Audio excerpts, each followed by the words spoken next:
क्योंकि जैसी संगत वैसी रंगत मन में लीजिए धार, सतपुरखों की संगत से तुम हो जाओगे पार। इसलिए गुरुआं ने भी किया कि सतसंग विच जा।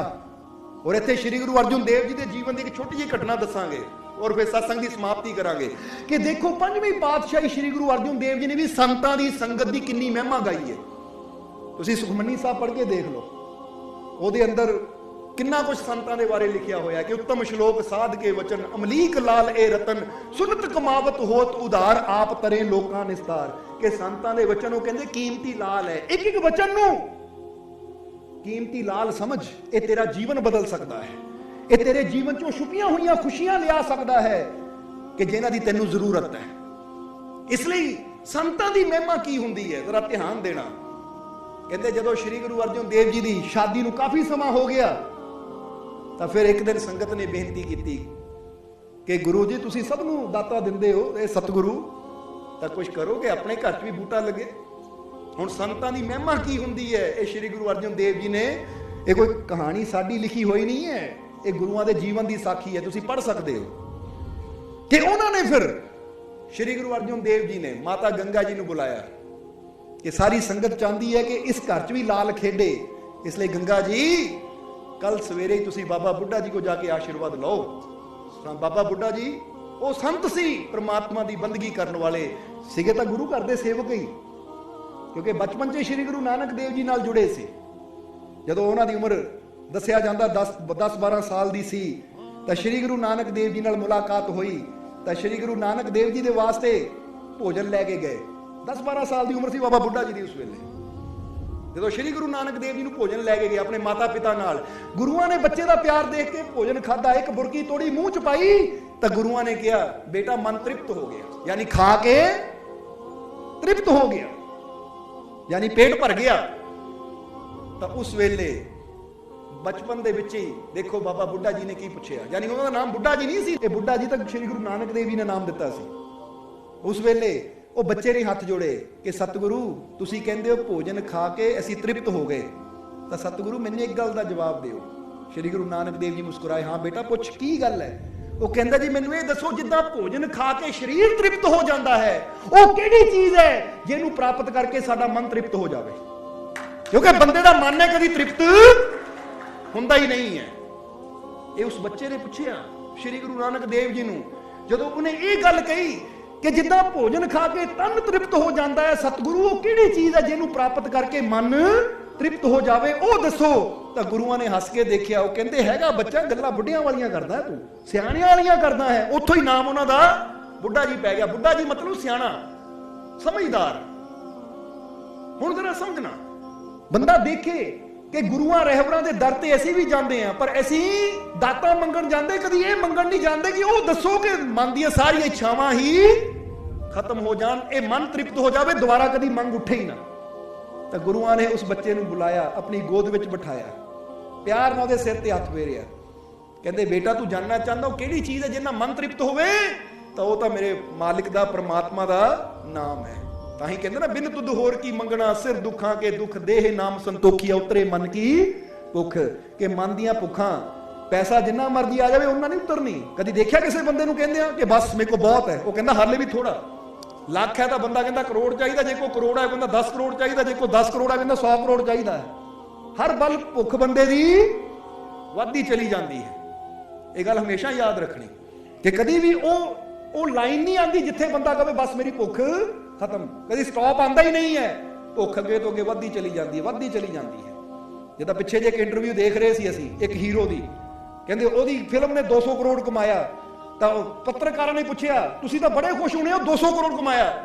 वो कहता नहीं हुण मेरी कोशिश है अगली फिल्म बनाओ 500 करोड़ कमावा। दसो हुण ही क्या अगली बार में 500 करोड़ कमा लिया कि भुख पूरी हो जाएगी? नहीं, उन्होंने इदा की चाहिए मैं 1000 करोड़ कमावा। ये भुख तो इदा दी मन की वधदी है, वधदी है, वधदी है। नहीं तो एक बंदा आप देखे कि एक टाइम से मैंने 10,000 तनख्वाह मिलती सी, मैं कहता 10,000 थोड़ी है 20,000 होनी चाहिए, फिर 20,000 मिलने लग गई, फिर कहता है थोड़ी है 30,000 चाहिए है, 30,000 मिलने लग गई। वो मन ने कभी नहीं किया, बस मन कहता हुण ये थोड़ा, क्योंकि मन कभी तृप्त होता ही नहीं है। इसलिए कहते बिन तुद होर की मंगना, होर की मंगा, जो भी मंगूंगा ये ना मेरी प्यास होर बढ़ानी है। इसलिए प्रभु वो दे दे जिन्ना मेरे मन की भुख ही मिट जाए। इसलिए कहते देह नाम संतोखी है। जदों सुरती नाम नाल जुड़दी है, परमात्मा मिलता है। जदों परमात्मा मिलता है फिर मन क्यों तृप्त हुंदा है? क्योंकि जदों बेअंत मिल गया ना तो फिर मन होर किसी पासे दौड़दा नहीं, क्योंकि जेदा कोई अंत ही नहीं, जदों वो मिल गया तो मन नूं कोई अंत ही नजर ना आवे तो मन ने मंगना होर की है? बोलो समझदे हो अपने? जिदा बंदा कहता ना एक फिल्म मैं पूरी देख ली, कोई 3 घंटे दी, ਉਹਦਾ शुरू भी है अंत भी है, पर जदों परमात्मा मिलता है तो ना तो ਉਹਦੀ कोई शुरुआत नजर आती है तो ना ही ਉਹਦਾ कोई अंत नजर आता है। उत्थे तो फिर कोई गल ही नहीं रह जाती, कोई होर प्यास ही नहीं रह जाती। इसलिए ये सी बाबा बुड्ढा जी। फिर गुरु घर श्री गुरु नानक देव जी के समय तो ये गुरु घर की सेवा कर रहे थे, और अज श्री गुरु अर्जन देव जी ने कहा गंगा जी नूं, माता गंगा जी नूं कि जाओ बाबा बुड्ढा जी के कोल आशीर्वाद लाओ। हुण देखो 5वीं पातशाही श्री गुरु अर्जन देव जी, लोग उन्होंने चरणों सिर झुकाते हैं तो वह भेज रहे हैं माता गंगा जी नूं बाबा बुड्ढा जी को, जो पूर्ण संत है। और माता गंगा जी पालकी च सवार होके 36 प्रकार के पकवान थाला च भर के जदों लैके गए बाबा बुड्ढा जी के कोल, पालकी पहुंची, पालकी च उतरे, जाके हाथ जोड़ के बेनती की कि सानू सतगुरां ने भेजा आशीर्वाद दिओ। तो बाबा बुड्ढा जी ने हाथ जोड़े, कहते माता गंगा जी मैं तो आप गुरु घर का सेवक हाँ, मैं तुहानू आशीर्वाद की दे सकदा हां, ये माफ करो मैं आशीर्वाद नहीं दे सकदा। कहते माता गंगा जी दोबारा पालकी च बैठे, ना उन्होंने भोजन नूं भोग लगाया, उदे ही वापस आ गए, आके सारी गल श्री गुरु अर्जन देव जी नूं दसी। तो देखो श्री गुरु अर्जन देव जी ने की किया, ये साडे सारिਆਂ वास्ते बड़ा जरूरी है। वो कहते गंगा जी तुहानू दरअसल समझ नहीं आई कि पूर्ण संत दे कोल जाना किद्दां है। तुसी पालकी च सवार होके गए, पूर्ण संतां दे कोल पालकी च नहीं जाया जाता, नंगे पैरी जाया जाता है। दोबारा फिर जाओ, इस बार पालकी च नहीं नंगे पैरी जाना। ये श्री गुरु अर्जन देव जी कह रहे हैं माता गंगा जी नूं, और पहले ही दस रहे कोई साडी बनाई हुई कहानी नहीं है। ये तुसी इतिहास दे पन्ने खोल के देखो, पढ़ सकते हो तुसी कि किस तरह 6वीं पातशाही श्री गुरु हरगोबिंद राय जी का जन्म होया।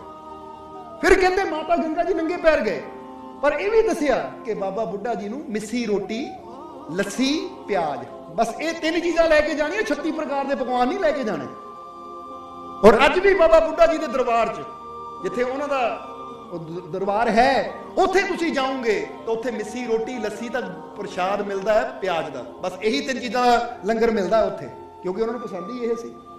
फिर 3 चीज़ां लैके जो माता गंगा जी गए और जाके बाबा बुड्ढा जी के अगे नंगे पैरी गए, और चल के जाके जो अगे रखिया तो उसने बाबा बुड्ढा जी ने प्रसाद भी खाधा और माता गंगा जी ने आशीर्वाद भी दिता कि जाओ परमात्मा तुहानू ऐसा पुत्र देगा जो मीरी पीरी का मालिक होएगा, जिहड़ा दुनिया नू तारेगा।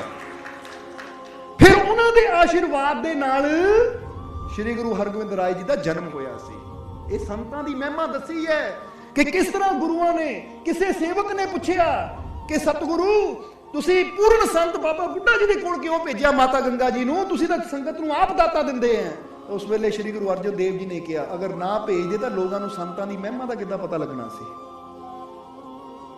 कहंदे ने किसी ने वृक्ष नूं पुछया, जदों बच्चे पत्थर मार रहे हैं, पत्थर मार के फल तोड़ रहे हैं, तो किसी ने वृक्ष नूं पुछया कि यह वृक्ष तैनूं की मिलता है?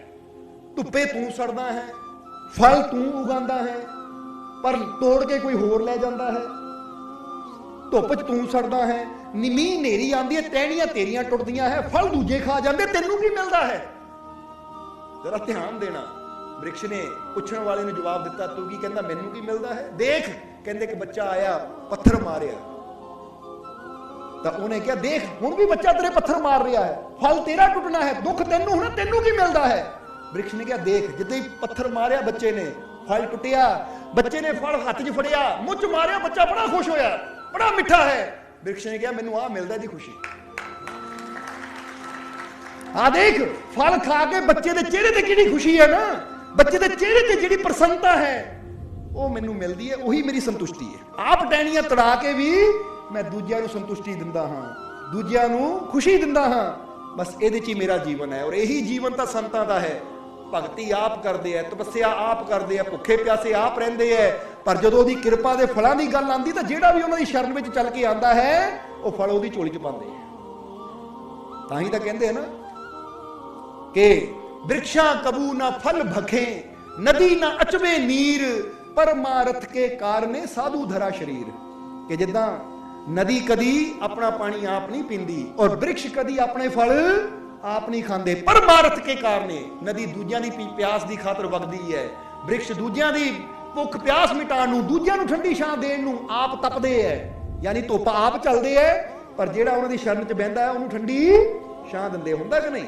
ਕਦੀ ਦੇਖ ਲਿਓ ਧੁੱਪੇ ਨਿਕਲ ਗਏ, ਜਦੋਂ ਸਿਖਰ ਦੁਪਹਿਰਾ ਹੁੰਦਾ ਹੈ ਤੁਸੀਂ ਕਿਸੇ ਪੇੜ ਥੱਲੇ ਖੜ ਜਾਓ ਤੁਹਾਨੂੰ ਤਾਂ ਠੰਡੀ ਛਾਂ ਮਿਲੇਗੀ, ਪਰ ਉਹ ਧੁੱਪ ਕੌਣ ਚੱਲ ਰਿਹਾ ਹੈ?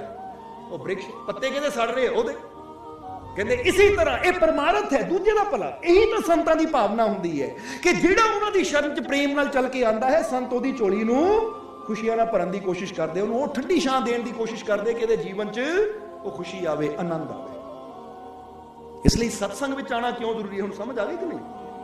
ਦੁਕਾਨ ਤੇ ਜਾਣਾ ਜ਼ਰੂਰੀ ਹੈ, ਪੈਸੇ ਦੀ ਖਾਤਰ ਪਦਾਰਥ ਚਾਹੀਦੇ ਹੈ, ਕਿਉਂਕਿ ਪੈਸੇ ਹੋਣਗੇ ਚੰਗਾ ਕੱਪੜਾ, ਚੰਗਾ ਭੋਜਨ, ਚੰਗਾ ਰਹਿਣ ਨੂੰ ਮਿਲੇਗਾ। ਪਰ ਸਤਸੰਗ 'ਚ ਜਾਣਾ ਕਿਉਂ? ਤਾਂ ਕਿ ਚੰਗੇ ਭੋਜਨ ਦੇ ਨਾਲ ਖੁਸ਼ੀਆਂ ਵੀ ਜੀਵਨ 'ਚ ਆਉਣ, ਚੰਗੇ ਘਰ ਦੇ ਨਾਲ ਘਰ 'ਚ ਸੁੱਖ ਸ਼ਾਂਤੀ ਵੀ ਆਵੇ, ਘਰ 'ਚ ਤੰਦਰੁਸਤੀ ਵੀ ਆਵੇ, ਬਰਕਤ ਵੀ ਆਵੇ, ਮਨ ਨੂੰ ਸ਼ਾਂਤੀ ਵੀ ਮਿਲੇ, ਸਕੂਨ ਵੀ ਮਿਲੇ। ਔਰ ਇਹ ਚੀਜ਼ਾਂ ਪੈਸੇ ਨਾਲ ਨਹੀਂ, ਇਹ ਚੀਜ਼ਾਂ ਸੰਤਾਂ ਗੁਰੂਆਂ ਰਹਿਬਰਾਂ ਦੀ ਸੰਗਤ ਵਿੱਚ ਬਹਿ ਕੇ ਪ੍ਰਭੂ ਨੂੰ ਯਾਦ ਕਰਨ ਦੇ ਨਾਲ ਹੀ ਆਣੀਆਂ, ਕਿਉਂਕਿ ਸਭ ਸੁਖ ਦਾਤਾ ਰਾਮ ਹੈ, ਦੂਸਰਾ ਨਾ ਹੈ ਕੋਈ। ਸਾਰੇ ਸੁੱਖਾਂ ਦਾ ਦਾਤਾ ਉਹ ਪ੍ਰਭੂ ਹੈ, ਉਹਦੇ ਨਾਲ ਸੁਰਤੀ ਜੁੜੇਗੀ ਤਾਂ ਸਾਡੇ ਜੀਵਨ 'ਚ ਫੇਰ ਹੀ ਆਨੰਦ ਆਏਗਾ। ਇਸ ਲਈ ਜਦੋਂ ਵੀ ਮਨ 'ਚ ਹੋਵੇ ਨਾ ਕਿ ਸਤਸੰਗ ਜਾਣ ਨਾਲ ਕੀ ਹੋਣਾ, ਤਾਂ ਫਿਰ ਇਹ ਸੋਚ ਲਓ ਕਿ ਸਤਸੰਗ 'ਚ ਜਾਣ ਨਾਲ ਉਹ ਚੀਜ਼ ਮਿਲਣੀ ਹੈ ਜਿਹਦੀ ਸਭ ਤੋਂ ਜ਼ਿਆਦਾ ਜ਼ਰੂਰਤ ਹੈ। ਬੋਲੋ ਸਮਝਦੇ ਹੋ ਕਿ ਨਹੀਂ? ਸਤਸੰਗ 'ਚ ਜਾ ਕੇ ਉਹ ਚੀਜ਼ ਮਿਲਣੀ ਹੈ ਜੋ ਮੈਨੂੰ ਧਨ ਦੌਲਤ ਨਾਲ ਨਹੀਂ ਮਿਲਣੀ, ਔਰ ਉਹ ਚੀਜ਼ ਸਤਸੰਗ 'ਚ ਜਾਊਂਗਾ, ਬੈਠੂੰਗਾ ਤਾਂ ਫੇਰ ਹੀ ਮੈਨੂੰ ਹਾਸਿਲ ਹੋਣੀ ਹੈ। ਕਿਉਂਕਿ ਕੁਝ ਚੀਜ਼ਾਂ ਪੈਸੇ ਨਾਲ ਨਹੀਂ ਖਰੀਦੀਆਂ ਜਾ ਸਕਦੀਆਂ, ਉਹ ਸੰਤਾਂ ਦੀ ਸੰਗਤ 'ਚ ਬਹਿ ਕੇ ਪ੍ਰਾਪਤ ਕੀਤੀਆਂ ਜਾਂਦੀਆਂ ਹੈ।